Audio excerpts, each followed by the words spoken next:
la question. Peut-être je peux faire répondre si c'est oui ou non. Peut-être Madame Maroche, c'est ça. D'accord. Donc on va travailler là-dessus, on va réfléchir là-dessus. Évidemment, Eitem, avec Inyana de Yoma, avec le sujet du jour, puisqu'on est maintenant en J-3, on est à quelques heures de Matan Torah. Et donc, comment associer ces choses qui paraissent si compliquées?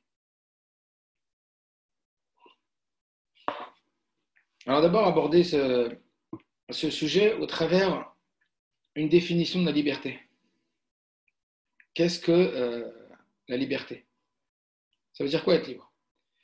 Et plus précisément, on sait qu'Akadosh Baruch Hu, il nous a donné les 10 commandements qui étaient non plus écrits mais gravés.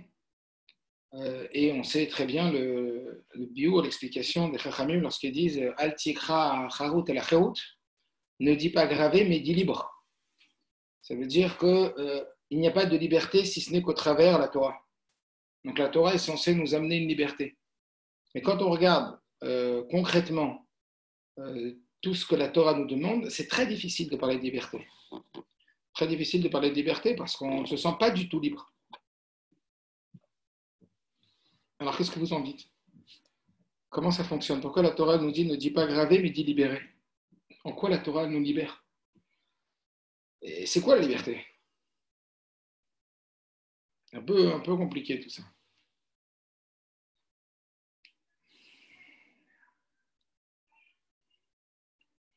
Ça veut dire quoi être libre? Est-ce que ça veut dire faire ce qu'on veut? Et est-ce qu'en vérité, quand on dit qu'on fait ce qu'on veut, est-ce que vraiment on fait ce qu'on veut? C'est quoi faire ce qu'on veut? Faire ce qu'on a envie? Quand on a envie? Est-ce que faire est-ce qu'être libre, c'est suivre ses envies? Alors déjà, pour rentrer un petit peu dans le sujet, il y a une sikha du Rabbi qui explique très très clairement la définition de la liberté. Évidemment, vous le savez, la liberté, c'est pas faire ce qu'on veut. C'est pas vraiment faire ce qu'on veut. Parce qu'une personne qui aurait envie, d'abord, ça veut dire quoi faire ce qu'on veut? Et est-ce que c'est vraiment ce que l'on veut? Parce que, vous le savez, on subit des influences. On subit des influences conscientes et des influences inconscientes. Des influences conscientes et inconscientes qui peuvent provenir de l'extérieur et qui peuvent provenir de l'intérieur. Qui peuvent provenir de l'extérieur de par une hashpa'a, une influence qu'on reçoit, que ce soit des médias, que ce soit du monde juif, que ce soit du monde goy, que ce soit de nos amis. Et puis, il y a les influences intérieures, c'est-à-dire le caractère, les prédispositions, les attirances. Et force est de dire que tout ça, ce n'est pas forcément des choses qui nous sont forcément bénéfiques. Il y a des choses qui, effectivement, nous sont bénéfiques et des choses qui ne le sont pas. Et il y a des choses qui ne sont pas bénéfiques, mais qu'on ne se rend pas compte qu'elles ne sont pas bénéfiques, parce qu'on pense que c'est nous. Ça veut dire, où il est le vrai nous? Où est notre vrai... où est notre vraie personne? C'est un peu compliqué, parce que, comme je vous le dis, on subit énormément d'influences inconscientes, énormément. Et ces influences nous font croire que c'est nous, mais alors que ce n'est pas vraiment notre nous. Donc c'est qui notre nous? Alors donc, pour commencer à définir et à parler de la liberté, le Rabbi a une définition très précise de liberté. Je vais vous la donner tout de suite. La définition que le Rabbi a de la liberté, dans son sens le plus précis, c'est en vérité nous permettre d'atteindre notre potentiel maximum. Ça, c'est la liberté.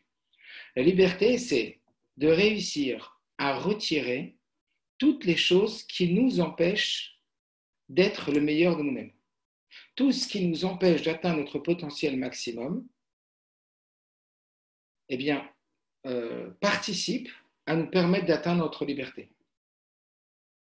Et de la même façon, c'est d'utiliser toutes les choses qui nous permettent d'être le meilleur de nous-mêmes. Donc, si on doit définir la liberté, ce n'est pas faire ce qu'on veut, mais c'est être capable de se libérer de toutes les choses qui nous empêchent d'utiliser notre potentiel maximum et d'utiliser ce qui nous permet d'atteindre notre potentiel maximum. Donc je répète, La liberté, c'est de se libérer de tout ce qui nous empêche d'atteindre notre potentiel maximum et d'utiliser tout ce qui nous permet d'atteindre notre potentiel maximum. Ça, c'est la véritable liberté. Et il exprime dans la Bible au travers les différents règnes que Dieu a créés sur Terre, du règne végétal, animal, humain, etc. Et il explique ça comme ça. Il dit encore une fois, regardez bien, il y a le pic de la montagne, il y a le tout en haut. La liberté, elle se situe tout en haut. La liberté, elle est quand on est tout en haut, quand on est au maximum de nous-mêmes.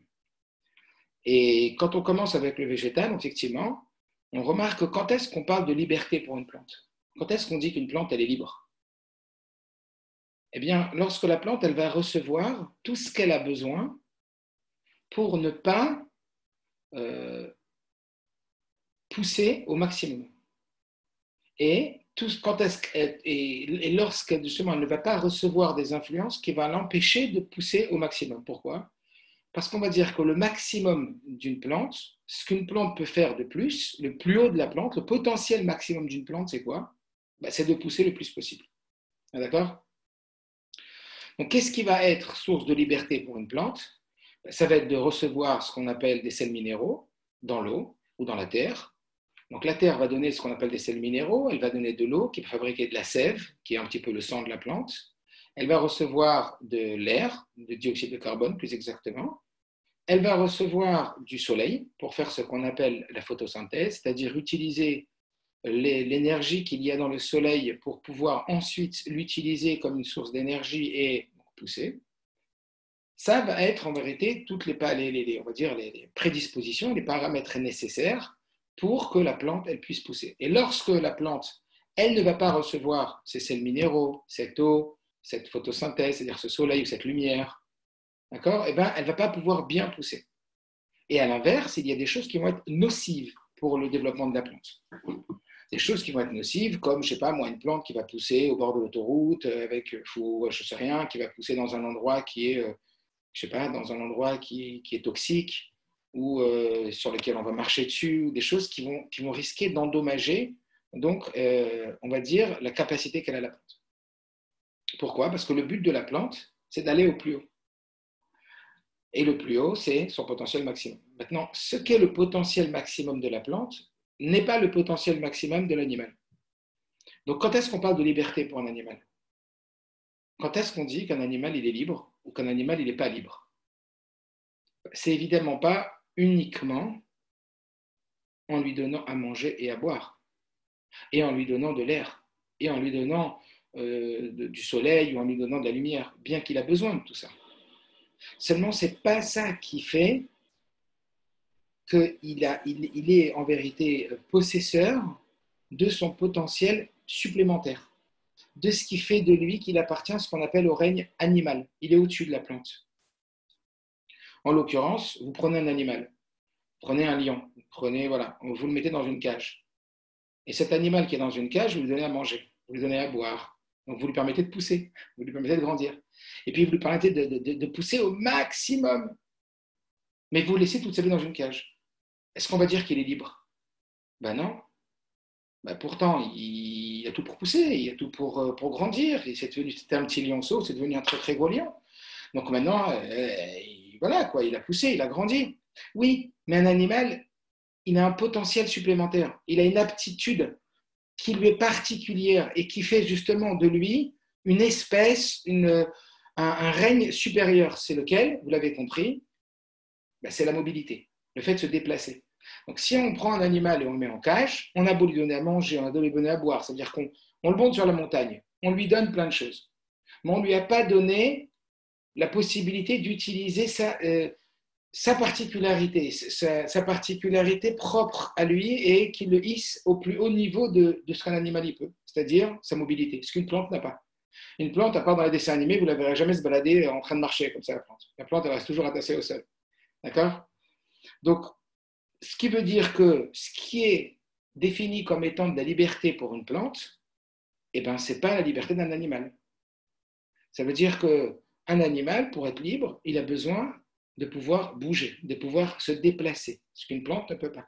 Et donc, à partir du moment où on enlève la mobilité à un animal, même si on lui donne à manger, on lui donne à boire, on lui donne tout ce qu'il faut, bon, on ne parlera pas de liberté. Donc, encore une fois, cette définition se vérifie. La liberté pour une plante, c'est quoi? C'est lui donner tous les moyens d'utiliser son potentiel maximum, c'est-à-dire de pousser. La capacité pour un animal maximum, son potentiel maximum, ce n'est pas que de pousser et que de grandir, c'est de se déplacer, de prendre du territoire, c'est la mobilité. Donc à partir du moment où on enlève la mobilité à une plante, à un animal, pardon, on enlève sa liberté. On dit, ah, il est plus libre, il a perdu sa liberté. Donc vous voyez que la liberté, elle se situe uniquement dans l'aspect singulier, particulier, supérieur du règne dont on parle.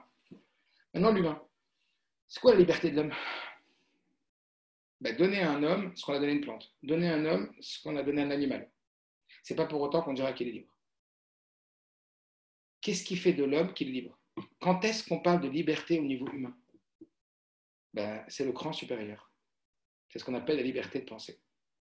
Prenez un individu, donnez-lui depuis tout petit à manger, donnez-lui à boire, donc, dans sa dimension végétale, donc vous allez lui permettre de pousser dans sa dimension végétale, il va devenir quelqu'un de grand, il va grandir, on dit, oh là, il a grandi, oh, il a poussé, hein, comme une plante, il a poussé. Très bien.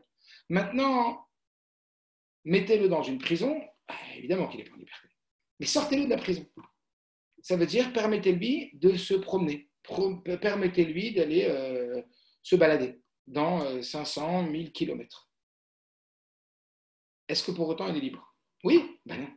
Parce qu'il a la mobilité de l'animal qu'il a en lui, mais il n'a pas la mobilité, il n'a pas l'aptitude, forcément, ou peut-être que oui, mais en tout cas, sa liberté ne se situe ni dans le fait de manger, ni dans le fait de se déplacer. Alors, dans quel niveau la liberté chez l'individu se situe? Dans son plus haut niveau, qui est celui de penser. Donc, s'il y a une personne, on lui interdit de penser comme lui, il a envie de penser, on lui impose de penser comme on lui demande de penser, comme à l'époque, vous l'avez certainement connu en histoire, en ce qui concerne le communisme, dans tous les Sipurei Chassidim, qu'on voit que les Juifs, il y avait des interdictions de pratiquer le judaïsme, de pratiquer Torah Mitzvot, ou que ce soit des politiciens qui avaient une vision différente du gouvernement qui régissait donc, le pays dans lequel ils vivaient, comme par exemple donc, le communisme, l'apartheid, ou plein de choses comme ça. Eh bien, les personnes se sentaient, ils n'étaient pas libres. Parce qu'en vérité, la valeur ajoutée de l'homme, la supériorité de l'homme, c'est sa liberté de penser. Donc, à partir du moment où tu enlèves à l'homme la liberté de penser, tu lui enlèves sa liberté.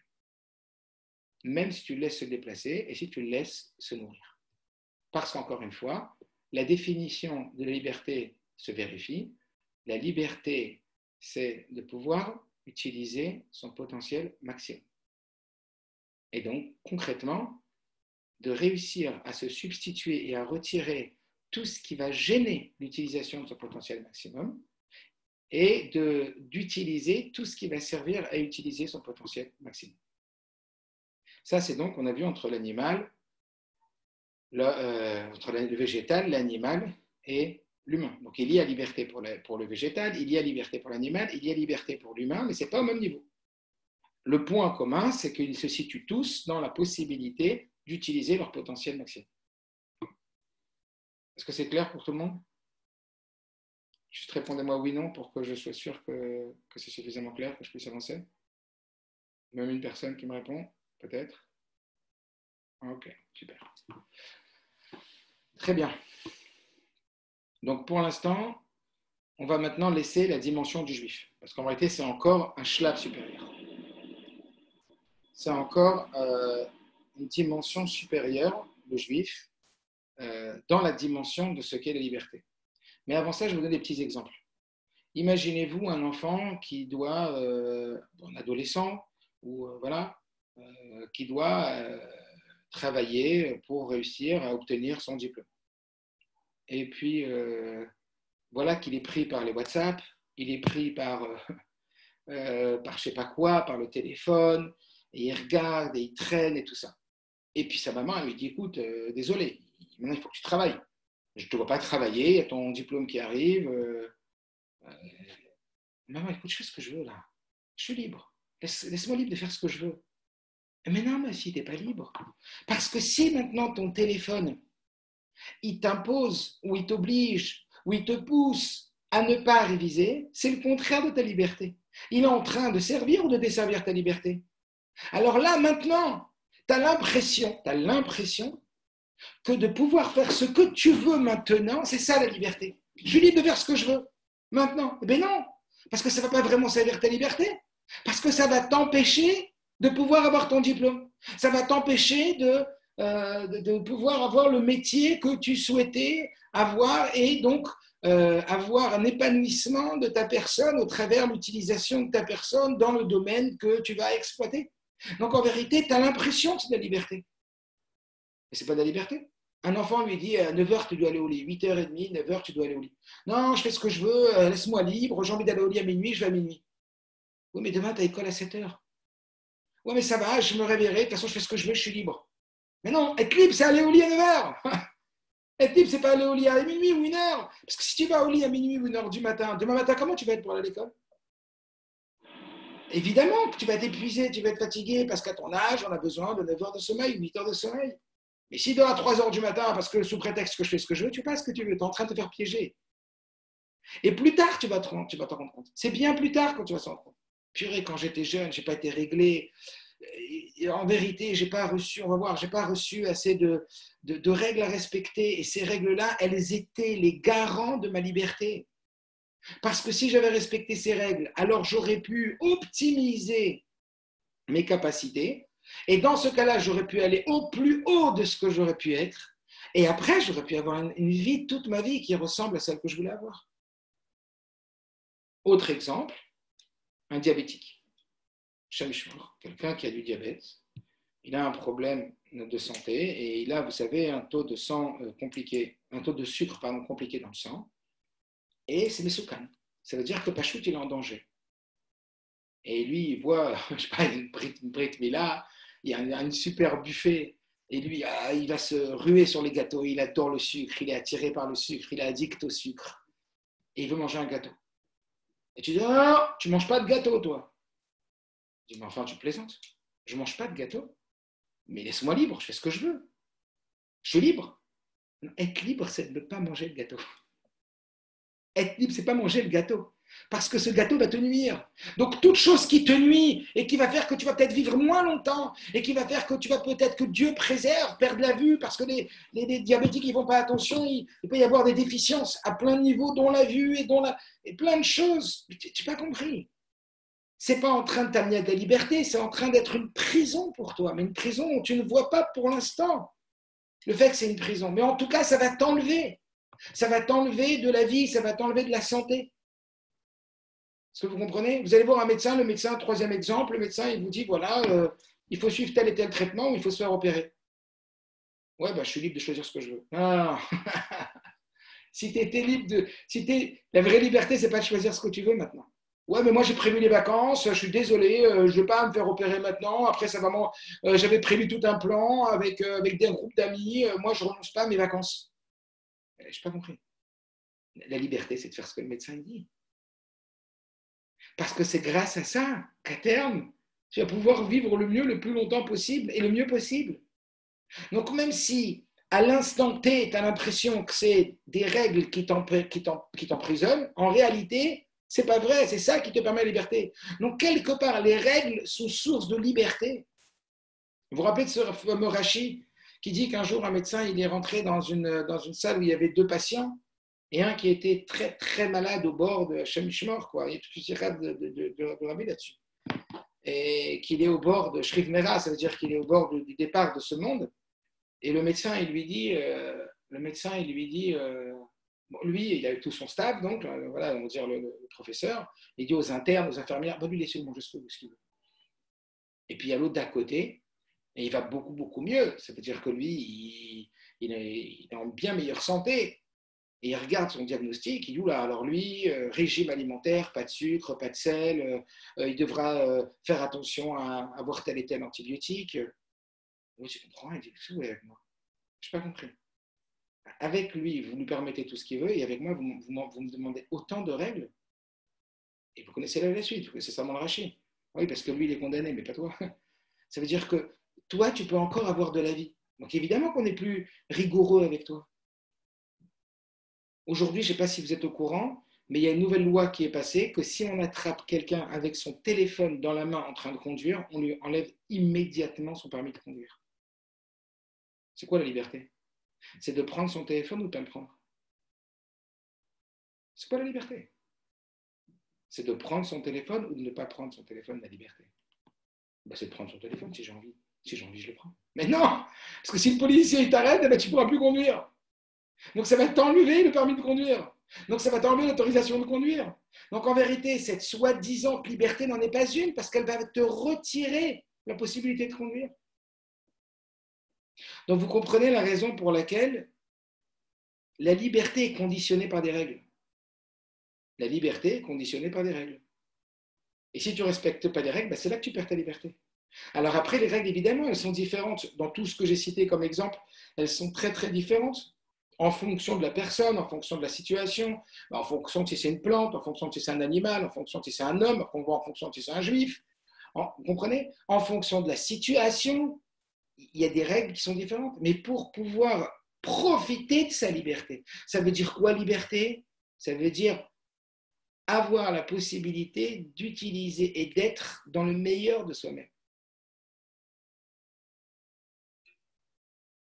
Alors vous l'avez compris peut-être, c'est quoi maintenant la dimension du juif? On a parlé du végétal, de l'animal, de l'humain.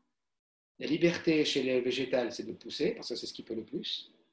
La liberté chez l'animal, c'est de se déplacer, sa mobilité, parce que c'est ce qui peut le plus. Et la liberté chez l'humain, c'est l'esprit critique. C'est la liberté d'esprit, parce que justement, il peut donc atteindre cette liberté d'esprit. Et chez le juif, c'est quoi? Mais chez le juif, c'est encore un stade supérieur. C'est que le juif, il a une capacité, un pouvoir que quiconque autre n'a pas, c'est de transformer la matérialité en spiritualité. C'est de transformer la temporalité en intemporalité. C'est que quand lui, il va faire une mitzvah, il va utiliser un objet gashmi, il va utiliser un objet matériel, et il va créer à ce moment-là une influence et un acte qui va rester en réalité éternel. La Bible donne l'exemple d'une personne qui met une pièce à la tzedaka. Quand on met une pièce à la tzedaka, cet acte, il vous suivra, le olam vaed, pour toujours, dans la dimension de l'éternité. Voilà pourquoi on nous dit que, comment on appelle ça, que Kol Yemot HaMashiach Vetchiat HaMetim, que tous les jours de Mashiach et la résurrection des morts, Talui B'Maasenu V'Avodatenu B'Mesher Zman HaGalut, dépendra de nos actions et de notre travail pendant la galoute. Ça veut dire que tout ce qu'on va avoir plus tard ne sera que le fruit de ce que l'on a semé aujourd'hui. Toutes nos actions en vérité sont des graines que l'on plante. D'où la Mishnah qui dit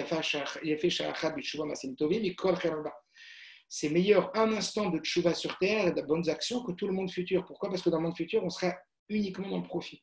Alors qu'aujourd'hui, on est dans la plantation des graines. Donc tout se joue aujourd'hui. Mais comment? Par le fait qu'on a utilisé de la matérialité et qu'on la sublime en spiritualité, par notre intention d'utiliser les Shem Shamaim, par le fait d'aller chercher les Shem Shamaim, tout ce que l'on fait, chercher à comment élever spirituellement tout ce qu'on rencontre matériellement. En d'autres mots, mettre une intention spirituelle à chaque action matérielle. Que chaque action matérielle, de plus en plus, qu'on s'approprie cela, qu'on commence à le vivre.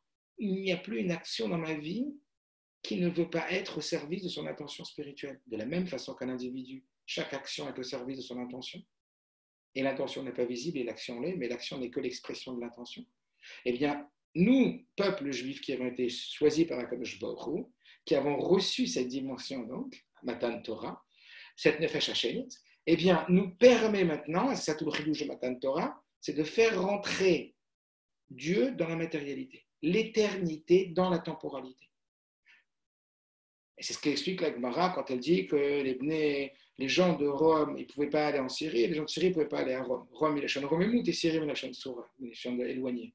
Ça veut dire que Dieu, il a permis à l'homme de transformer la temporalité en intemporalité, la matérialité en spiritualité, d'une dimension quantique et physique et matérielle et temporelle à une dimension intemporelle.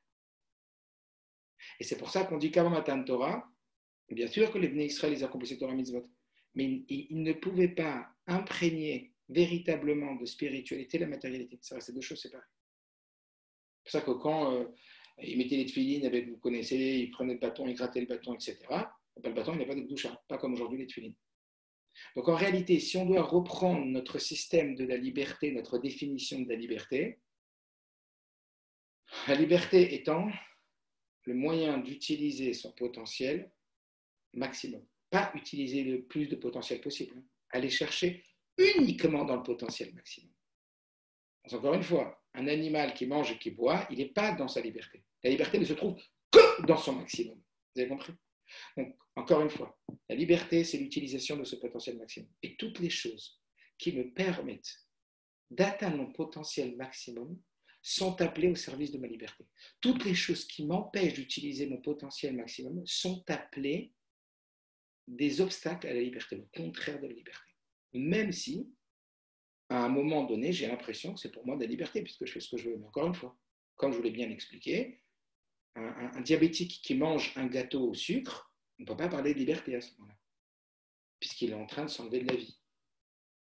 Un enfant qui veut dormir à 3 heures du matin alors que le lendemain, il a une épreuve du bac ou il a une épreuve hyper importante, et ben, s'il dit je suis libre, ben non, tu n'es pas libre. Tu n'es tellement pas libre parce que maintenant, tu as envie de faire quelque chose, mais que cette chose-là, elle va te nuire à la finale. Et donc, vous comprenez d'où l'importance des règles. Donc, vous comprenez maintenant pourquoi le rabbi dit qu'aujourd'hui, les prisons sont remplies d'adultes qui, étant enfants, n'ont pas eu des parents qui ont su dire non. Je répète, les prisons sont remplies d'enfants, d'adultes, pardon, qui, étant enfants, n'ont pas eu des parents qui ont su dire non. Ça veut dire qu'ils n'ont pas reçu de règles. Ils n'ont pas été éduqués à apprendre l'acceptation des règles, le respect des règles. Et ça a entraîné que quand ils sont grands et qu'ils veulent quelque chose, même s'ils ne l'ont pas, eh bien, ils vont voler. Même s'ils ne l'ont pas, eh bien, ils ne vont pas respecter les règles, et donc ça va leur causer le contraire de la liberté. Ça va les emmener en prison. C'est clair? Donc là, on a déjà abordé un petit peu la dimension de ce qu'est la liberté. D'accord? Donc la liberté, ce n'est pas toujours ce qu'on croit. Si c'est quelque chose qui est nocif, vous l'avez bien compris, quelqu'un qui se drogue, quelqu'un qui boit de l'alcool, et moi je fais ce que je veux. Mais non, tu fais ce que tu veux. C'est pas ça que tu veux. Là, tu es en train de subir une influence qui t'est nocive. Donc moi, je vais essayer de te sortir de ce que tu crois que tu veux, mais qui est nocif pour toi. C'est un peu les 3 étapes que la Chassidoute, elle nous explique et que le Rabbi nous explique dans beaucoup de Ma'amarim. Dans les 3 étapes qui sont Pessah, Sfirata Omer et Matan Torah. Que Pessah, le passou dans Shir Hashirim l'explique bien, vous l'avez peut-être déjà étudié. Moshreni, Acharechanerutza, Avieni Amelachadra.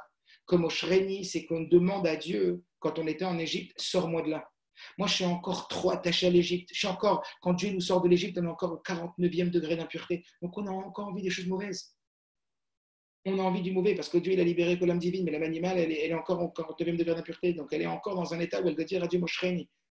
Comme tu dis à une copine, parce que tu sais que tu es rentré dans un super mauvais plan, je ne sais pas quoi, quelque chose de pas bien, de pas sain, je t'en supplie, occupe-toi de moi. Je suis attiré par cette chose, mais je sais combien elle est mauvaise pour moi, je t'en supplie, libère-moi de ça. Ben, vas-y, libère-toi. Ben, j'arrive pas. C'est difficile. Mais la liberté, c'est quoi? La liberté, c'est d'y rester ou de pouvoir y rester, ou la liberté, c'est d'en sortir? Ben évidemment que la liberté, c'est d'en sortir. Oh, tu m'as libéré de ça, tu m'as libéré de cette personne, tu m'as libéré de ce problème, merci mon Dieu, il m'a libéré de ça. Est-ce que vous comprenez? Donc la liberté, c'est loin d'être faire ce qu'on veut. La liberté, c'est bien clair la définition qu'on a donnée. Très bien. Maintenant, on va parler, là j'ai vu la question, le libre arbitre à un certain niveau alors, donc on va en parler après. Maintenant, on va voir une question, une chaîne. Donc là, déjà, j'espère que petit 1, dans le plan d'aujourd'hui, petit 1, la liberté. Clair. Après, ça fera son chemin, vous réfléchirez, etc. Petit 2, il y a une question qui se pose, qui est assez étrange. C'est que lorsque les Bnei Israël ils sont arrivés au Har Sinaï, Dieu, comme vous le savez, il a proposé la Torah à beaucoup de peuples, ils ont tous refusé, et les Bnei Israël, ils ont accepté. Qu'est-ce qu'ils ont dit? Ils ont dit Igdimu naase le nishma. Ça veut dire quoi? Igdimu naase le nishma. Ils ont introduit le naase avant le nishma. ils ont introduit le naasé avant le nishma. Ils ont dit d'abord on fait, après on comprend. D'abord on fait, après on comprend.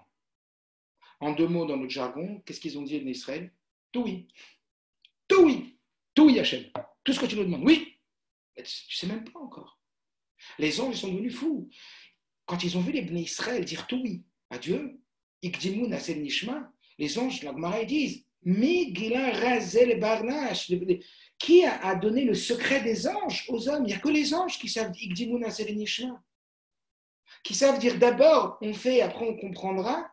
Il n'y a que les anges. Et d'ailleurs, la Gemara relate une histoire d'un grand maître qui avait tellement de mal à comprendre la Torah qu'il a mis sa main sous son pied et que tellement il se concentrait pour essayer de comprendre ce que Dieu il voulait que le sang il a giclé de sa main. Alors on s'est moqué de lui, on a dit Mabziza, espèce de peuple fou, vous avez accepté quelque chose sans savoir si vous alliez être à la mesure de pouvoir l'atteindre. Alors la Gemara continue là-bas. En tout cas, c'est quoi cette notion d'Ekdimun Asel Nishma? C'est ce qui nous a valu de recevoir la Torah. C'est d'ailleurs à cet effet qu'on nous dit qu'on a reçu 2 couronnes à Matan Torah. La couronne du Naasé et la couronne du Nishma. La couronne de l'accomplissement et la couronne de la compréhension. Mais en réalité, qu'est-ce qui nous a valu ce Ikdimun Naasé? Qu'est-ce qui nous a valu ces couronnes? C'est un mot. Ikdimun. Ça veut dire quoi? On a fait passer d'abord. Et c'est ça qu'on va voir. Un Nekuda qui est Chashuva. Qu'est-ce que tu fais passer d'abord? Est-ce que c'est d'abord le Naasé ou est-ce que c'est après le Nishma? Ou est-ce que c'est d'abord le Nishma? Est-ce que d'abord je veux comprendre avant de faire? Ou est-ce que je fais quoi qu'il, après je comprendrai? Qu'est-ce que ça change? Ça change tout. Donc il y a, la problématique c'est la suivante. Il y a la Gemara qui nous dit que les Bnei Israël, ils ont dit Gdimoun Asel Nishma. Donc on accepte sans compromis. On accepte à 100%. Et la Gemara, qu'est-ce qu'elle va dire après? Que Akadosh Baruch Hu, Kipa lahem Akadosh Baruch Hu archegigit. Dieu, il a retourné la montagne au-dessus de leur tête. Vous connaissez certainement cette Gemara. Et il leur a dit, si vous acceptez la Torah, Moutav, si vous acceptez la Torah, tant mieux. Veim lav, sham tik voratrem. Mais si vous n'acceptez pas la Torah, ici sera votre tombe. Ça veut dire que je fais tomber la montagne, une grosse pression, et ce sera fini de vous. Qu'est-ce qu'il a besoin, Kadosh Baruch Hu? Ça, c'est la question. Pourquoi Dieu il met la pression alors que les Juifs ils ont dit c'est OK? Je pose la question. Si vous pouvez répondre rapidement sur la conversation, je répète la question.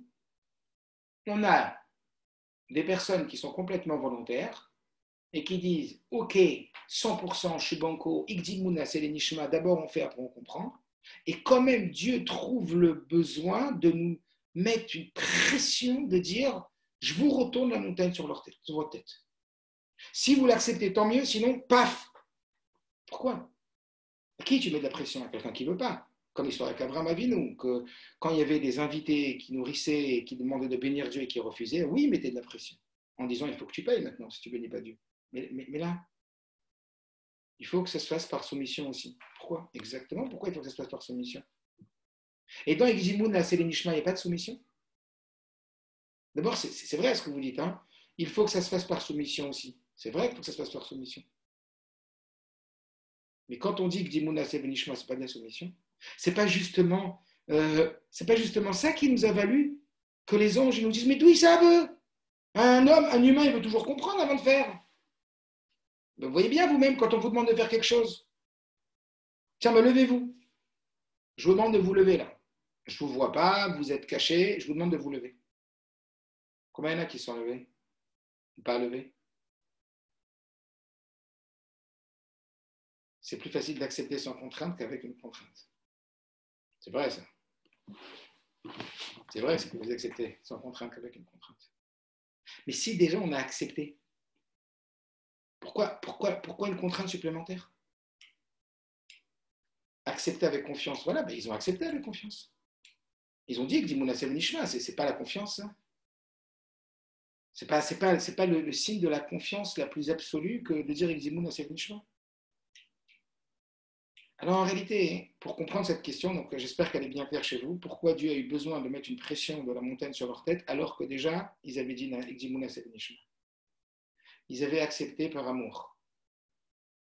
Avec amour et maintenant avec crainte. D'accord, mais ça veut dire pourquoi faire la crainte s'il y a déjà l'amour? S'il y a déjà l'amour, s'il y a déjà la crainte, l'amour, pourquoi faire la crainte? Quel est l'intérêt de la crainte quand il y a de l'amour? Attendez juste pour la fin d'une seconde.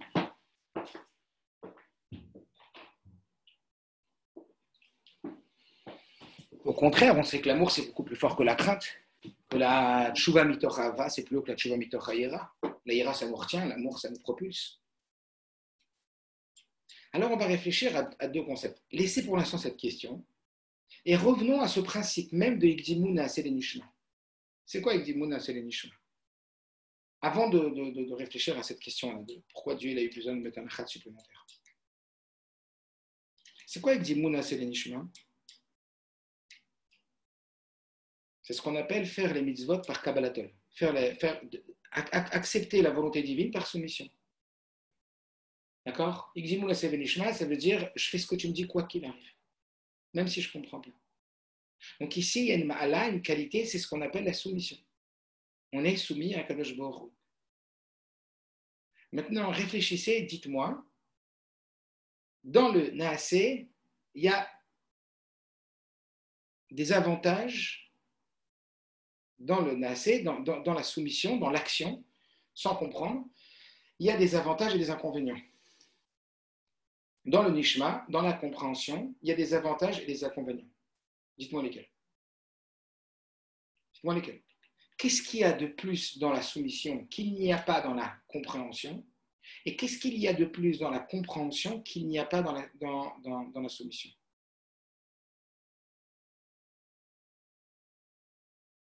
La soumission, c'est une force ou c'est une faiblesse?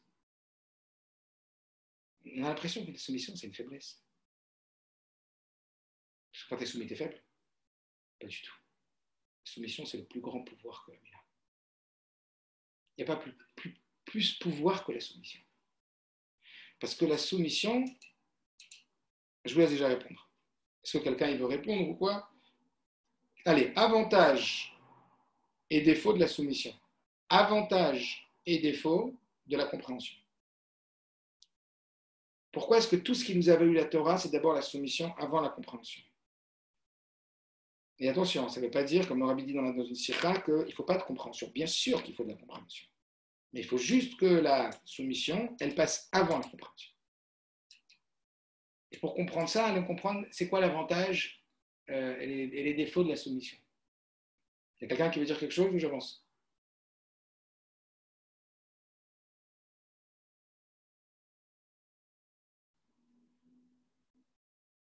Allez, exercice.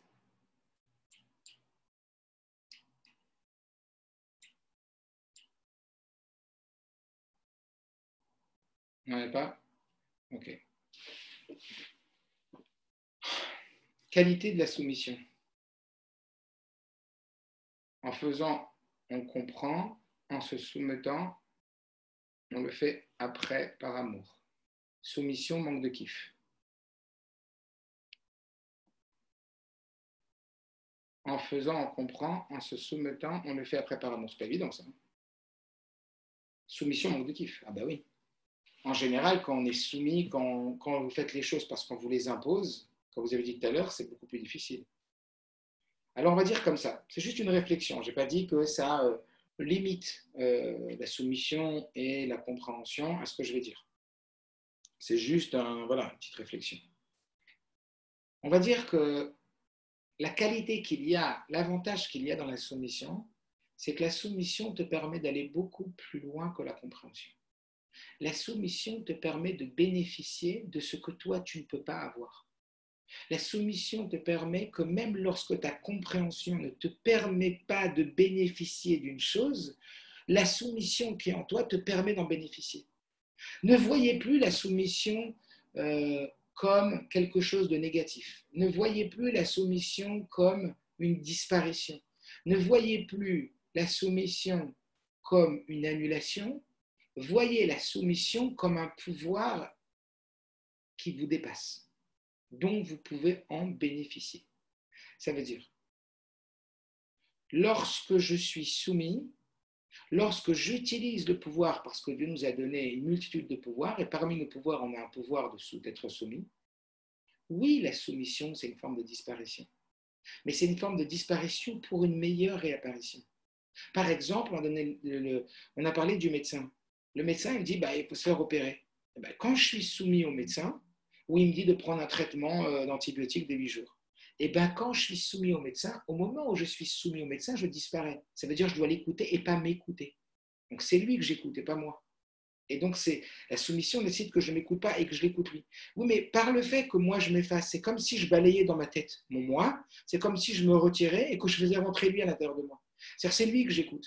Et quand je l'écoute lui, je bénéficie de ses 15 ans d'études de médecine, plus de ses 20 ans d'expérience. Donc, il va pouvoir me sauver là où moi, j'aurais jamais pu me sauver. Il va me sauver la vie, mais moi, j'aurais jamais pu me sauver la vie. Donc, il va pouvoir faire pour moi ce que moi, j'aurais jamais pu faire pour moi. Pourquoi ? Parce que j'ai utilisé mon pouvoir de me soumettre. Se soumettre, c'est très dur parce que ça nécessite de ne pas s'écouter. Moi, je suis balagane, je n'ai pas l'habitude d'être sérieux, prendre les médicaments. Oui, mais le médecin, il a dit, tu ne prends pas 8 jours d'antibiotiques, ça va revenir. Le virus, attention. Vous voyez bien, les gens qui ont trop reproché aux Juifs de ne pas être assez soumis, de ne pas faire acheter les choses comme les règles elles ont voulu. C'est pour ça qu'il y a eu beaucoup de Juifs qui ont été touchés, etc. Donc, on voit bien que par cet exemple-là, par plein d'autres exemples, je vais donner un exemple dans la médecine, mais un exemple aussi dans la dimension de l'apprentissage. Chochma, c'est koachma.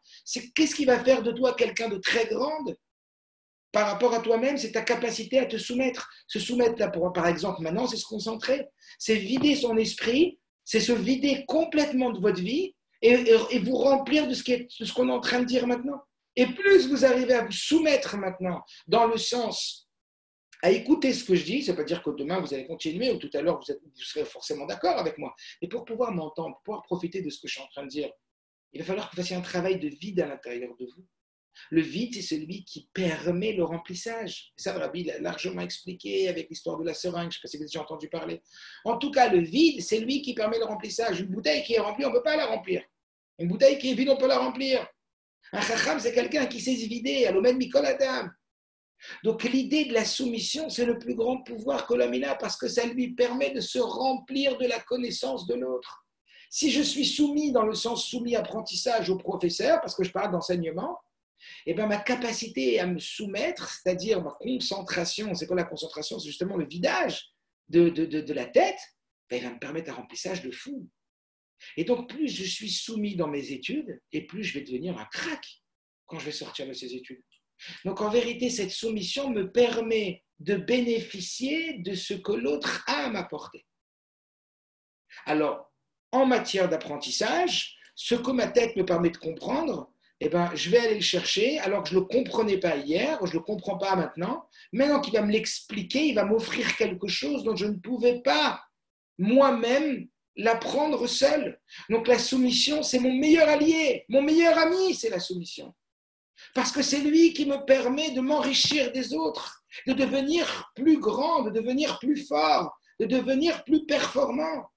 Ça, c'est en termes éducatifs, en termes d'apprentissage. Mais en termes médicaux, comme je vous l'ai dit, il va écouter aux règles précises le médecin, mais il va bénéficier de la connaissance, il va bénéficier de l'expérience du médecin. Demain, il va se lancer dans le business. Il va se lancer dans l'immobilier, il va se lancer dans la comptabilité. Vous allez, je ne sais pas, il se lance dans un bet rabad. Il veut ouvrir un bet rabad, il veut ouvrir une choule, il veut faire un grand irgoun. Et il va dire, tu sais quoi, moi, je n'ouvre pas, d'abord j'apprends. Avant de me lancer n'importe comment et de vouloir commencer à zéro et de me casser la figure, je ne sais combien de fois pour apprendre, autant aller apprendre chez ceux qui ont déjà l'expérience. Et donc, il va faire une formation. C'est quoi une formation ? Une formation nécessite une énorme soumission. Une soumission à l'apprentissage. Et c'est lui qui va me permettre de commencer beaucoup plus haut.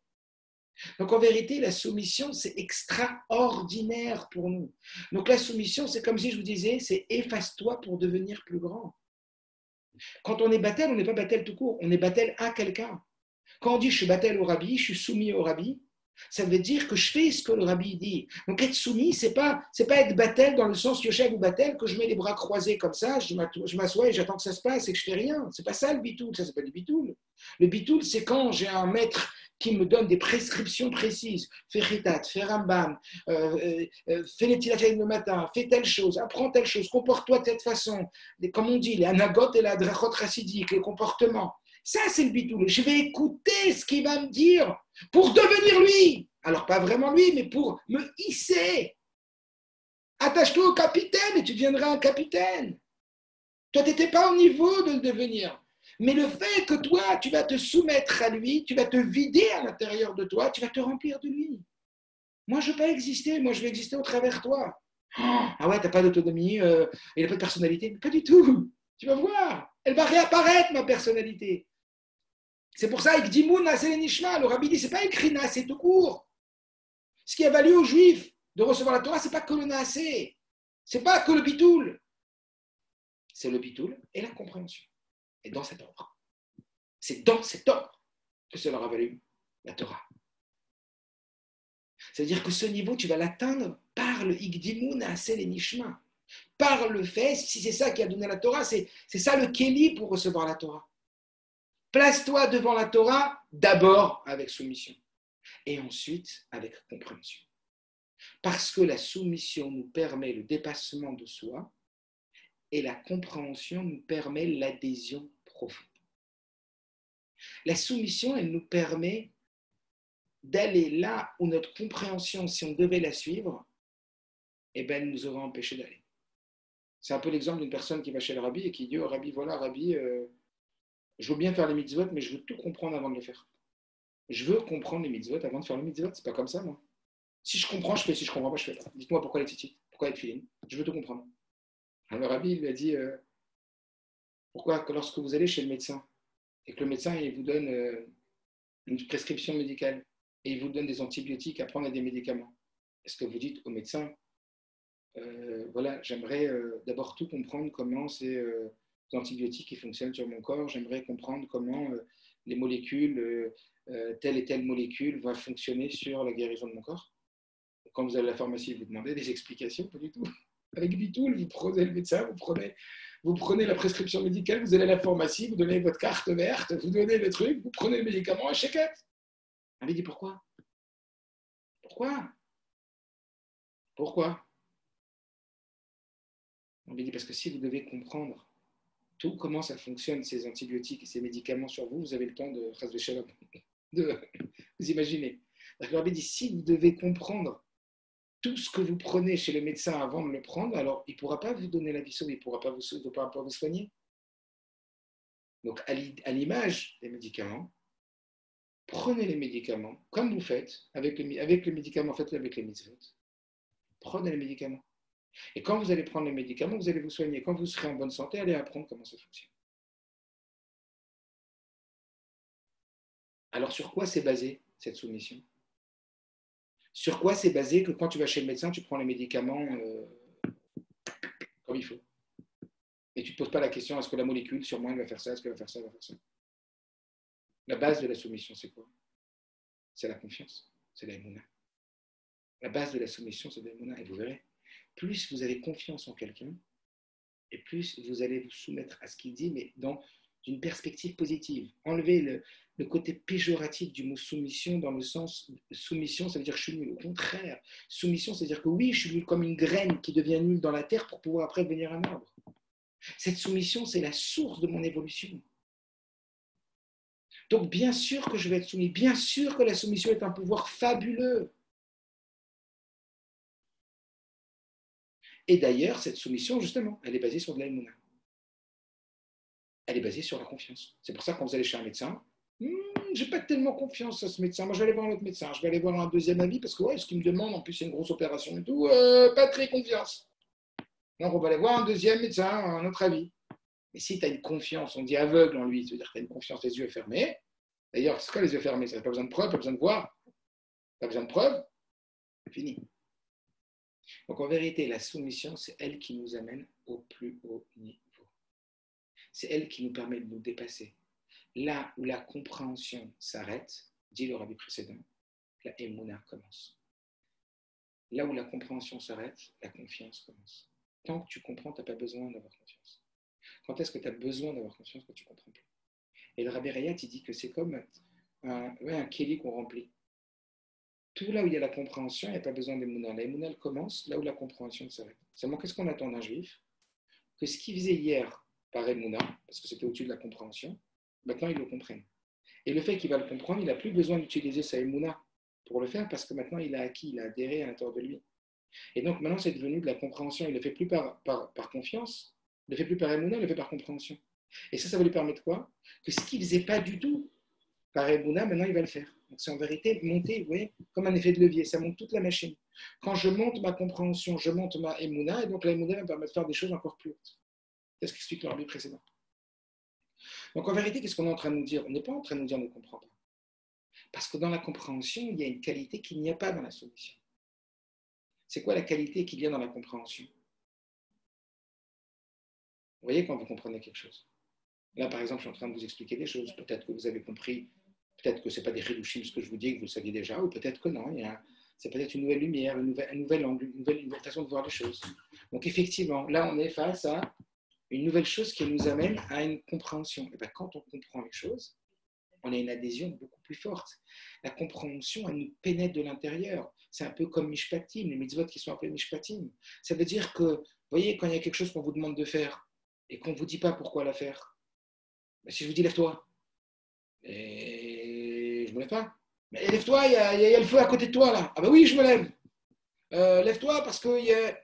Mais bien sûr que l'homme, il est fabriqué d'une façon où va de façon naturelle, sa compréhension, le sens, va créer donc ce qu'on appelle de la motivation. Vous vous rappelez, on a déjà parlé de ça, motif-action, ça donne du motif à l'action, ça donne du sens. Donc bien sûr que l'objectif, c'est d'arriver à être pénétré de la chose. Quand une personne, je lui mets les petites katanes, peut-être qu'il n'a pas envie de les mettre. C'est que du bitoul, quoi. Et après, je lui fais un show sur une sikha, un mahamar, shulchan aruch. Il t'explique c'est quoi la ma'ala, que Dieu, il ne voulait pas donner la mitzvah des tzitzit au début, mais Moshe, il a dit, mais ils vont oublier toutes les mitzvot. Dieu, il a dit, non, je vais te donner une seule mitzvah, la mitzvah du tzitzit. Celle-là, elle va te rappeler toutes les autres mitzvot, parce que dans le tzitzit, on a accompli toutes les mitzvot. Et le Chazonish, avant de mourir, il s'est mis à pleurer. On lui a dit, pourquoi tu pleures? Il a dit, pas parce que j'ai peur du monde futur, pas parce que j'ai peur de la mort, mais parce que j'ai pas envie d'arrêter la mitzvah des tzitzit, cette mitzvah-là qui est si précieuse. Et alors, tu vas raconter des sipurim, mais tu vas entendre. Ou alors on vous a raconté des choses sur de la Katnerot Shabbat, vous êtes des jeunes femmes, vous avez parlé d'un mitzvah des Nerot, que le rabbi va vous expliquer c'est quoi le koar d'un nerf, et après il va nous expliquer la gematria de nerf, nerf, 2 fois nerf ça fait 250, fois 500, et c'est pour ça qu'on allume les bougies de Shabbat, parce qu'un homme il a 248 membres et la femme 252, 242, ça fait 500, et nerf, etc., etc., on peut monter, waouh! Et t'écoutes un sipour et le rabbi te raconte qu'avec une bougie, une jeune fille qui était au Gan Israël, un nerf, qu'est-ce que ça a fait? Parce que le corps du nerf, c'est en fait c'est Chava qui éteint la lumière du monde et que de voir allumer la lumière du monde, et ça a une puissance phénoménale. Et que cette femme qui n'arrivait pas à avoir d'enfant, qui était à la bibliothèque, vous vous rappelez peut-être cette histoire que la Rabbi Tzan, elle arrive. Et elle voit que cette femme de bibliothèque, elle voit qu'il y a marqué Schneerson, que vous êtes de la famille du Lubavitch Rebbe. Elle dit oui. Elle dit pourquoi? Elle ne voulait pas dire. Elle dit parce que moi j'en veux beaucoup, parce qu'il m'a promis que j'allais avoir un enfant, alors que ça fait je ne sais pas combien, 8-9 ans que je n'ai pas d'enfant. Il m'a promis que j'allais avoir un enfant si j'allumais les bougies, et ben j'ai allumé les bougies, je n'ai pas eu d'enfant. Et la rabbetienne, quand elle a vu qu'elle n'allait pas gagner des points en étant la femme du Rebbe, elle a dit qu'elle était la femme du Rebbe. Et elle a commencé à entrer dans le détail. Elle a vu que cette dame, elle finissait le travail à 8h du soir, après le Zman de la Katnerot Shabbat, après l'entrée de Shabbat.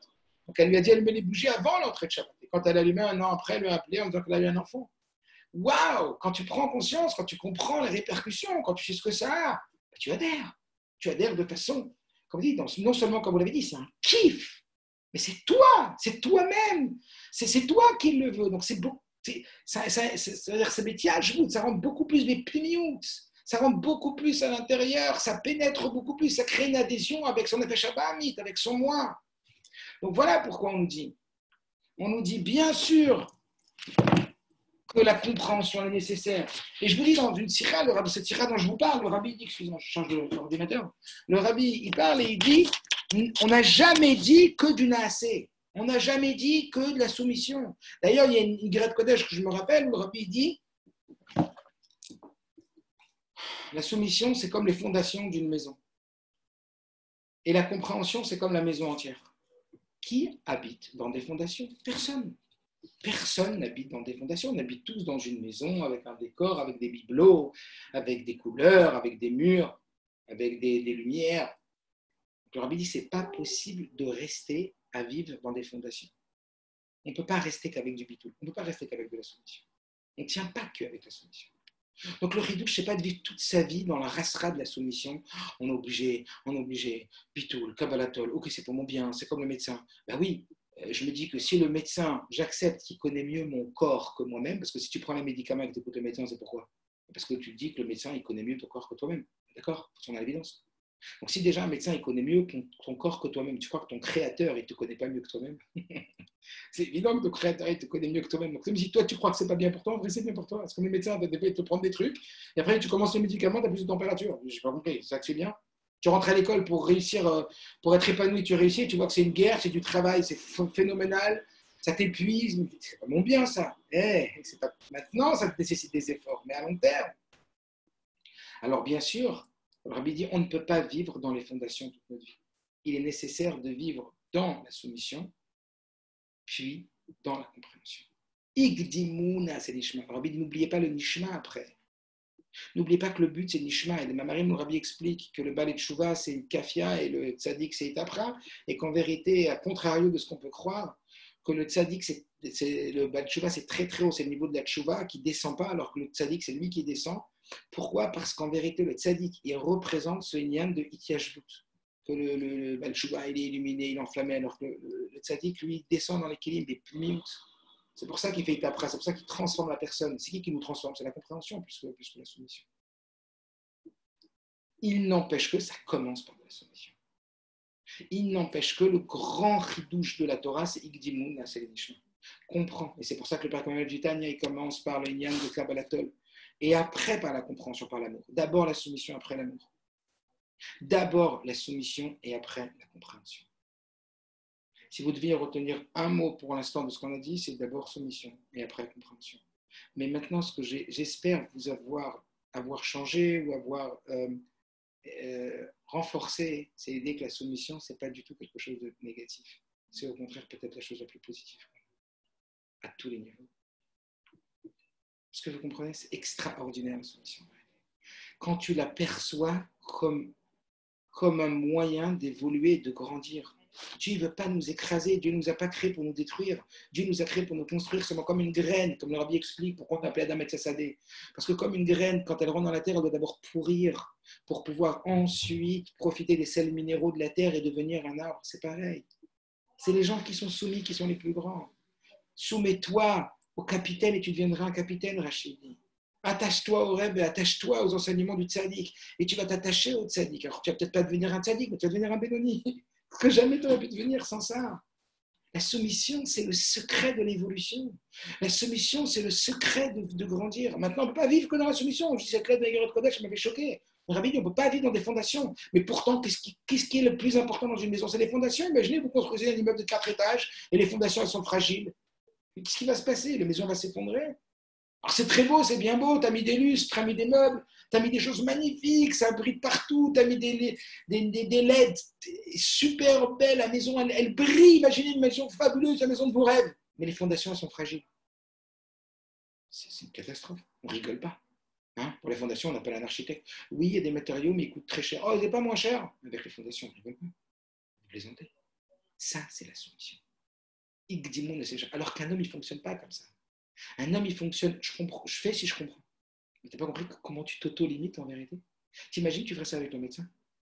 T'imagines comment tu perds, combien tu restes tout petit, ta compréhension est petite, donc toi tu resteras tout petit. Igdimouna, c'est les nishma. Et ça, c'est lié aussi, ce nyan de soumission avec la compréhension, c'est aussi lié avec le nyan, j'aimerais juste faire un petit aparté sur ça, avec le nyan de la discipline. La soumission, c'est comme une forme de discipline. Vous voyez, respecter des règles, c'est une soumission, c'est une discipline. De prendre ce que le médecin demande comme traitement, c'est une forme de discipline, de soumission. Vous voyez, d'apprendre exactement comment on doit faire pour fabriquer, je ne sais pas moi, une voiture quand on fabrique des voitures, ou comment on fait pour fabriquer une maison quand on fabrique des maisons, peu importe. Hein, ou quand on fait des choses, on apprend l'apprentissage, il passe par une soumission. Et cette soumission, c'est une discipline. C'est dur la discipline. Et oui, mais c'est le secret de la réussite. Aussi, pourquoi? Parce que c'est quoi le plus important? C'est la compréhension ou c'est la soumission? C'est quoi qui va faire qu'on va avancer le plus? C'est l'envie ou c'est la discipline? Alors, je parlais avec un ami il y a quelque temps qui était vice-champion de France de boxe française, donc haut niveau, sportif de haut niveau. Et je lui ai dit, à ton avis, qu'est-ce qui t'a amené à ce très haut niveau sportif? Le fait que tu es discipliné ou le fait que tu avais très envie d'être champion?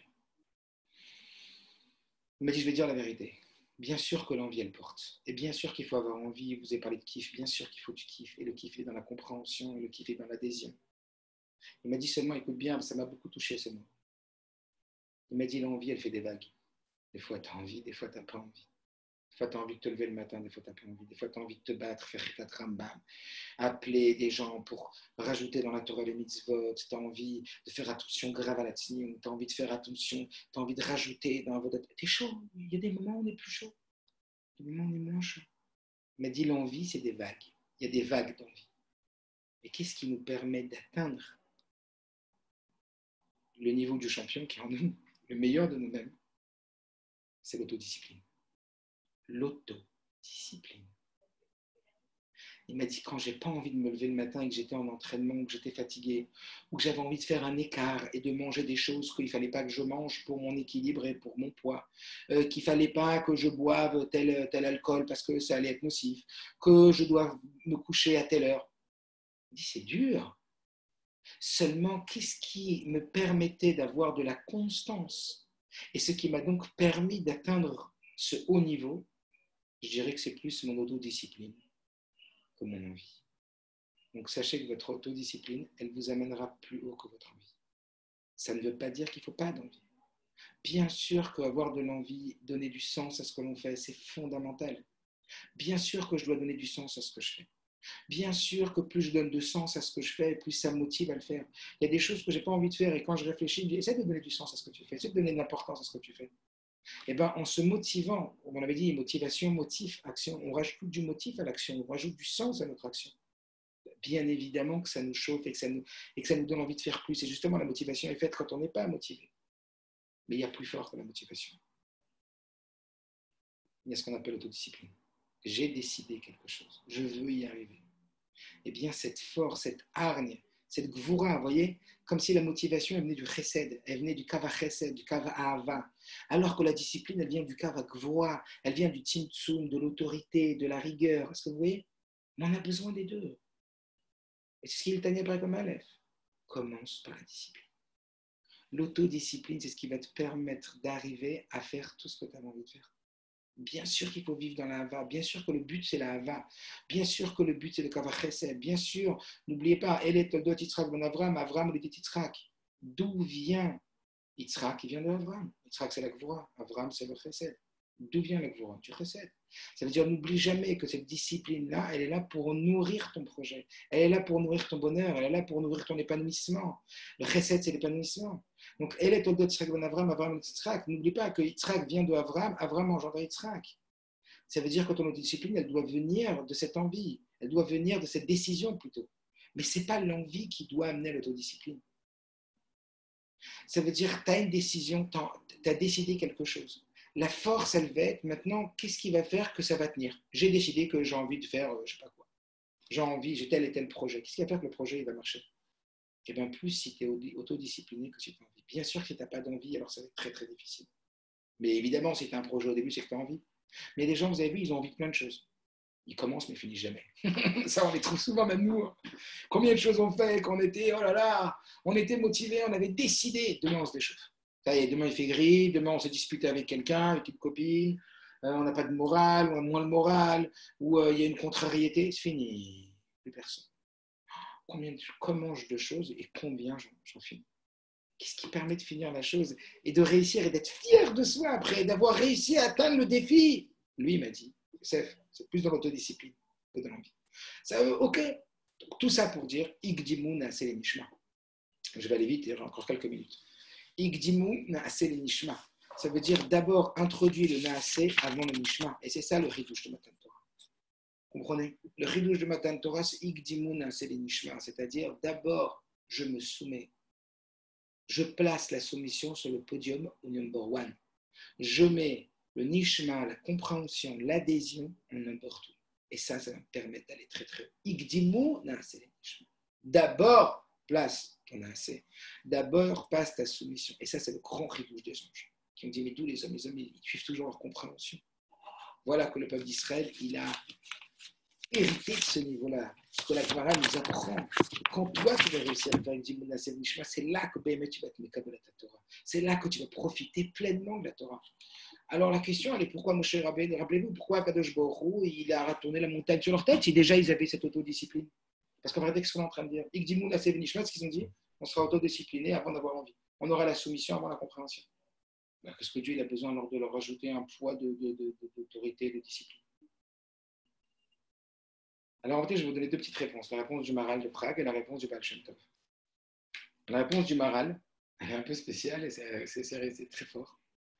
Il dit parce qu'à ce moment-là, les Bnei Israël, ils étaient au niveau de dire Ikdimouna Nishma.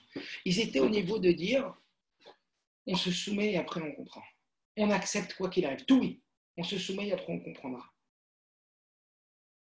Seulement, qui dit que demain ils vont continuer comme ça? Qui dit que demain il ne va pas y avoir une crampe? Il ne va pas y avoir un coup de faiblesse? Qu'est-ce qu'il dit le Maral? Le Maral, il a dit, je vais imposer au Bnei Israël la Torah, comme on parle de Matan Torah comme d'un mariage, où l'homme c'est Dieu et la femme c'est Knesset Israël, c'est le peuple d'Israël. Il y a une halakha qui dit que si un homme il force une femme, alors il n'a plus le droit de divorcer. Donc le Maral, il dit, comme Dieu il savait que le peuple juif n'allait pas forcément être fidèle, il a dit, je vais forcer le peuple. Comme ça, je n'aurais pas le droit de divorcer. Je n'aurais pas le droit de me séparer de lui. C'est une relation inconditionnelle. C'est comme s'il avait, le regard du Maral, il avait hissé la relation Dieu à une relation inconditionnelle. Même pas de la condition que maintenant, ils sont dans un matzah de Jirik Dimou, Nishma. Maintenant, on te dit, d'abord on fait, après on comprend. Quoi qu'il, on dit oui. Qui dit que demain tu ne vas pas avoir une crampe? Qui dit que demain tu ne vas pas t'essouffler? Donc, pour éterniser la relation, le Maral dit, Dieu il a forcé le peuple comme un homme il force la femme pour pouvoir après bénéficier de la relation éternelle.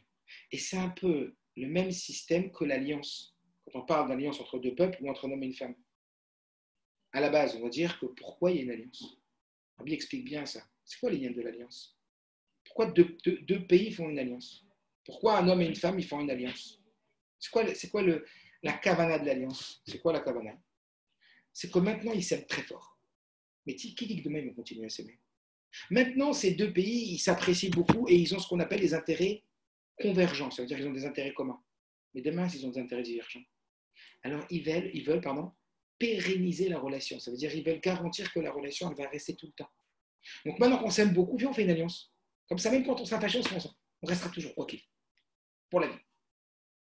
Ça veut dire que ça donne une empreinte éternelle à la relation. Est-ce que vous comprenez? Pourquoi une alliance? Pourquoi je me marie? Je l'aime, je suis avec elle. Ben oui, mais si demain tu n'aimes plus, qu'est-ce que tu fais? Ben, je suis plus avec elle. Mais tu sais quoi? Maintenant, je t'aime tellement que j'ai envie que notre amour il soit inconditionnel. Je veux que notre relation, elle soit au-dessus de mon état d'âme de maintenant. Alors, c'est pour ça que j'aimerais bien qu'on fasse une alliance. C'est pour ça que le Rabbi explique la dimension de l'alliance. C'est pour placer la relation, regardez comment Dieu nous aime, pour placer, c'est une preuve d'amour inconditionnel, il dit le Maral.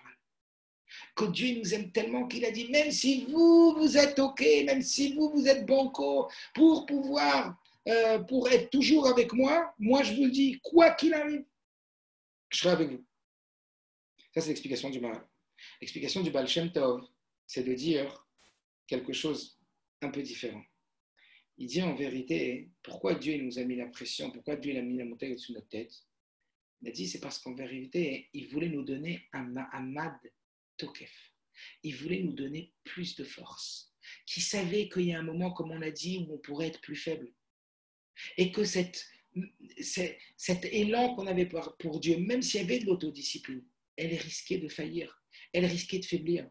Donc Akadosh Baruch Hu, il a donné un Mahamad Chazak, il a donné que le juif, il ait un Mahamad encore plus Chazak, il a une force encore plus grande de tenir, même quand c'est difficile, même quand il y avoir, on va dire, des difficultés, ça ne va pas être simple, etc. Et bien même dans ce cas-là, oui, même dans ce cas-là, en vérité, Akadosh Baruch Hu, il va donner des forces. Donc c'est pour ça qu'il nous pousse à la soumission. À quoi ça on peut dire que ça ressemble? savez, dans l'entraînement, par exemple, une personne qui a un coach, elle va réussir, grâce au coach, à aller beaucoup plus loin que ce qu'elle aurait été elle-même. Un exemple, il y a des gens qui font des régimes, mais ils ne tiennent pas le régime dès qu'ils n'ont pas une nutritionniste qui les suit. Dès que la nutritionniste, elle les suit, waouh, ça tient. Un sportif, il va prendre un entraîneur. Pourquoi? Parce que le sportif, il est épuisé, ça y est, il a fait 30 km, il a couru, il est épuisé. Et le coach, il va lui montrer qu'il peut encore faire 20 km.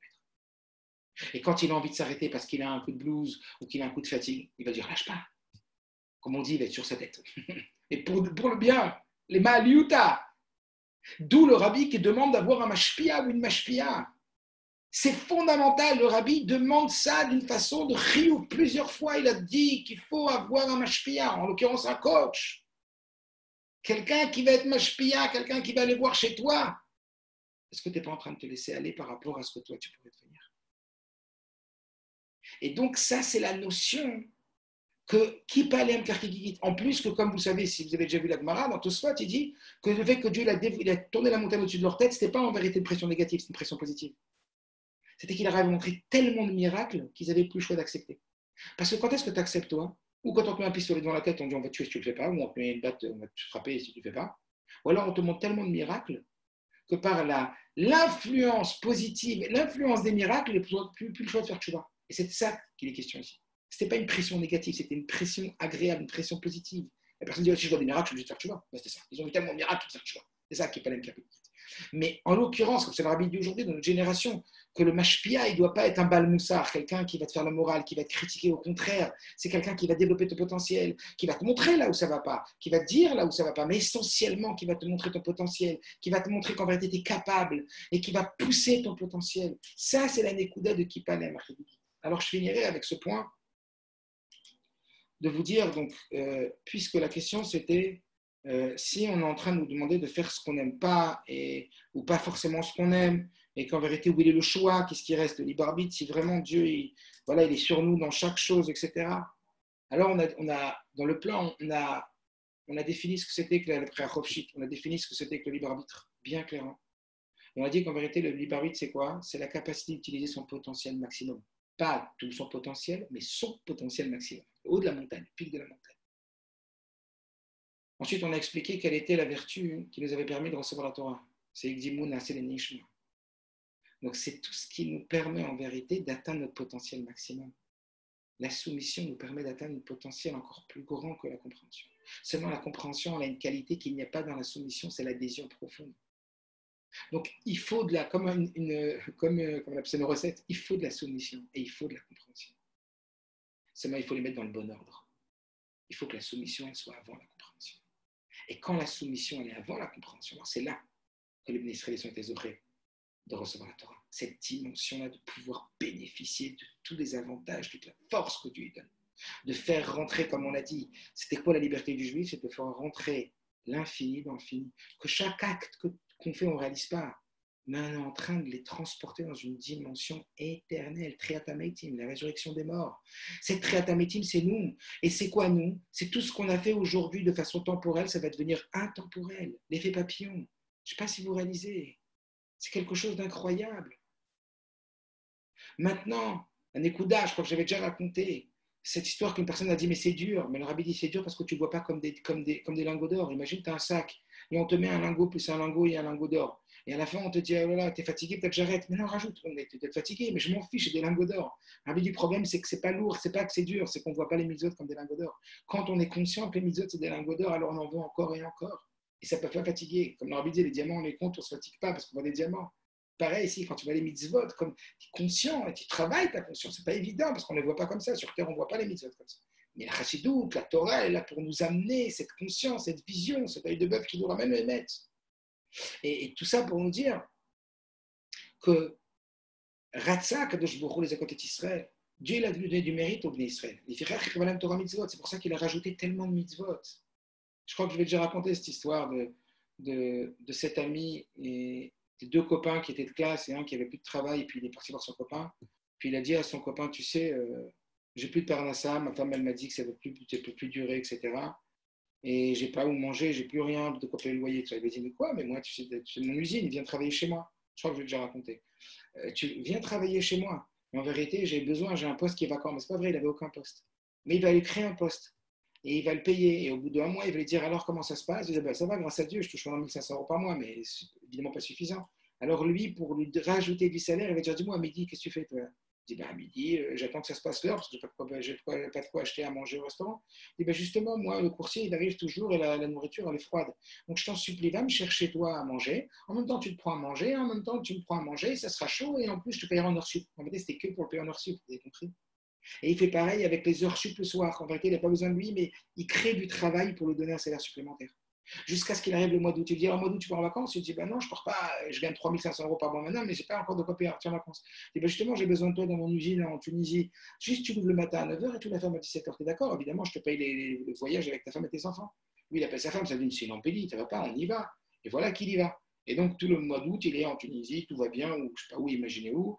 Et puis le matin, il ouvre son usine, le soir, il ouvre l'usine, il ne fait rien pratiquement. Bon, et il est payé parce que c'est lui, soi-disant, qui a un rôle. Et il donne toujours un rôle pour ne pas lui faire honte. Comme il dit que quand on va faire honte à quelqu'un qui a besoin, alors on lui donne un travail. Et puis il se retrouve au mois de septembre, il arrive à Paris, il est tout bronzé, il a une nouvelle voiture de fonction et tout. Et puis il rencontre un ami qu'il avait vu il y a un an. Il dit dis donc, depuis que ton patron t'a embauché, ça va mieux pour toi. Hein. Il dit mon patron qui m'a embauché, ça va mieux pour moi. Moi, j'étais voir un ami, je croyais que c'était un ami. Je croyais que ça allait être la belle vie. Mais tu sais pas, depuis que je travaille pour lui, j'ai plus de vie.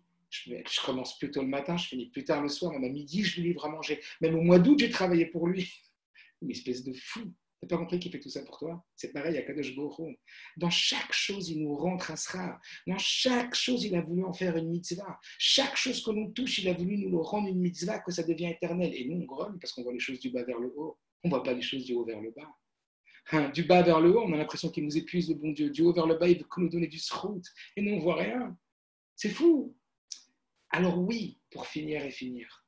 Oui, pour finir et finir. On a une part de choix. Où est notre choix? Eh bien, quand un professeur il donne une interro, un prof d'anglais il donne une interro avec deux réponses possibles. Est-ce qu'il t'a donné, il y a une bonne et une mauvaise, est-ce qu'il t'a donné cette interro pour que tu choisisses la bonne réponse ou que tu choisisses la mauvaise, ou il t'a donné en vérité cette interro avec la bonne réponse et la mauvaise pour que tu choisisses la bonne? Et si tu dis qu'il t'a donné l'interro pour que tu choisisses que la bonne, en vérité, il t'a pas donné l'interro pour que tu fasses le choix de choisir ce que tu veux, le bien ou le mal, mais il veut que tu choisisses la bonne réponse. Seulement pour que le choix il vienne de toi, pour que le résultat il vienne de toi, il te donne la mauvaise réponse. Mais mon prof, il n'a pas envie que tu choisisses la mauvaise réponse. Donc, comme le rabbi dit, qui vous dit que le choix, il a été créé pour que tu choisisses? Le choix, il a été créé pour que tu montres que tu ne choisis pas et que tu fais ce qu'Akadosh Baruch Hu veut. Ah, alors très bien. Donc en vérité, c'est ça la Nekuda. Quand on comprend quand même le mal, il vient de Dieu. Si quelqu'un, il vient, si moi, un rab, je viens, ou un mashpia, et je viens et je donne à un élève 100 euros et je lui dis, va acheter de la drogue. On va me dire, c'est sûr qu'il a quelque chose derrière lui, c'est pas possible. C'est qu'il veut que je renonce. C'est comme l'histoire dans le Tanya de la Zona. Il veut que je renonce en faisant ça en vérité. Donc Dieu, il a créé le mal pour qu'on renonce au mal. Parce que renoncer au mal, il n'y a pas plus haut. Kadit kafia, sitrachaga, quand on plie le mal, il n'y a pas plus haut. Qu'on a un attire qui fait des bina, on ne va pas expliquer maintenant, mais pour ceux qui savent, ça veut dire que la Nekuda, elle est que oui, dans la plupart des situations, Dieu ne nous a pas donné le choix pour choisir ce que l'on veut, mais pour au contraire prendre la bonne réponse. Comme un professeur qui donne un exercice où il donne le choix, mais il ne donne pas le choix pour qu'on ait le choix vraiment de choisir ce qu'on veut. Un élève qui a réussi, c'est quelqu'un qui va remplir très très vite la réponse. Ça, c'est la preuve qu'il connaît bien, c'est la preuve qu'il a acquis. Pareil à Kadosh Baruch. Il veut qu'on choisisse le bien. J'ai donné le bien et la vie, etc. Tu choisiras la vie. Est-ce que vous comprenez? Maintenant, est-ce qu'il y a du choix alors? Où il est moi ma particularité? Où est ma personnalité? Alors, oui, effectivement, ça c'est lié avec le Goral, c'est lié avec, comme la Gemara dit, que chacun il avait une mitzvah kobema avezaïr tfe, que chacun il a des prédispositions, il y a un Issachar, il y a un Zevulun. Bien sûr que dans ce cadre et dans cette dimension d'utiliser toute sa vie pour la rendre éternelle, parce qu'en vérité, on est en train de rendre notre vie éternelle sans s'en rendre compte, mais la Torah nous le dit. Et puis on a tous des prédispositions et des aptitudes différentes. On a tous une personnalité et des affinités. Mais bien sûr, utilise ces affinités. Regardez le rabbi, combien il a promu, il a toujours encouragé toutes les affinités des personnes différentes.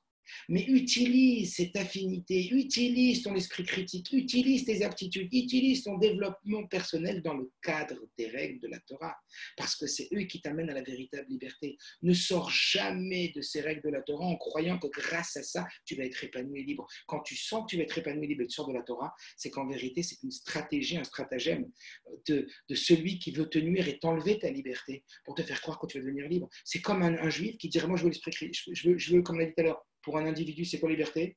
C'est l'esprit critique, c'est comme on a dit, liberté d'esprit, liberté de penser. Mais ça, c'est super pour un goy, pas pour un juif. Sinon, tu redescends au niveau du goy. Est-ce que vous comprenez? Parce que pour un goy, c'est le top, la liberté de penser. Mais pour un juif, c'est quoi son top? C'est quoi sa liberté? C'est de transformer la matérialité en spiritualité, de transformer la temporalité en éternité. Mais dans ce cadre, la Torah mitzvot, dans ce cadre-là, évidemment qu'on te demande de t'épanouir, on te demande d'amener ta touche personnelle, d'amener ta sensibilité, d'amener ton épanouissement dans ce qu'on appelle d'ivrer richout, dans tout ce qui est permis. Dans tout ce qui est permis, amène ta sensibilité, ta façon de le faire, ton avantage, ta valeur ajoutée, ta particularité, ta touche. Bien sûr que tout doit être marqué par sa touche, mais d'une façon à rester dans le cadre, est-ce que vous comprenez? Dans le cadre qui est un cadre positif, qui t'emmène à ta vraie liberté.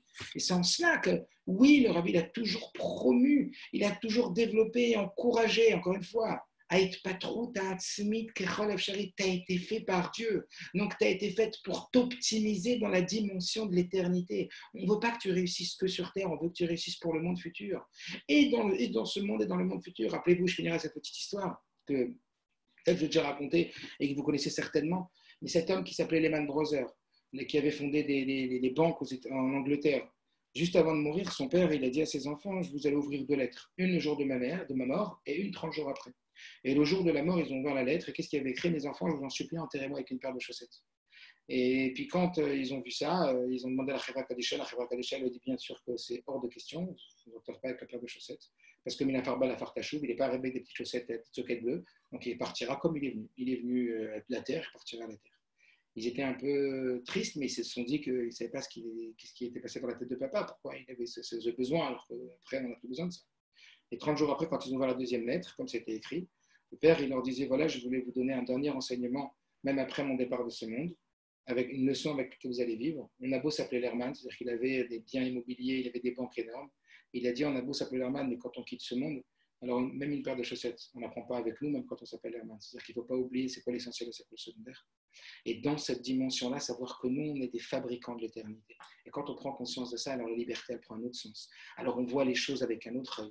Alors on aspire à avoir d'autres objectifs. En même temps que, bien sûr, on ne peut pas dire que Dieu il nous a créés pour être des Juifs qui allons transformer la matérialité, la temporalité en intemporalité, en étant frustrés, bien sûr que non. C'est juste qu'on va trouver sa place et on va trouver son équilibre et son épanouissement au sein de ce développement-là. Voilà. Donc ça a pris un peu d'une heure. Je vous souhaite Hatzlacha Rabba, que des bonnes choses et qu'on soit Kabbalat Torah B'Sim Chova Pimut, que toutes puissiez recevoir la Torah dans la Simcha et la profondeur, parce que c'est par la Simcha qu'on arrive à la profondeur. Avec Mashiach Tzidkenu, le secours, il était avec la Kavana d'amener Mashiach Tzidkenu le Mata Basarat Fachim de Tovanir Evangelium. Voilà.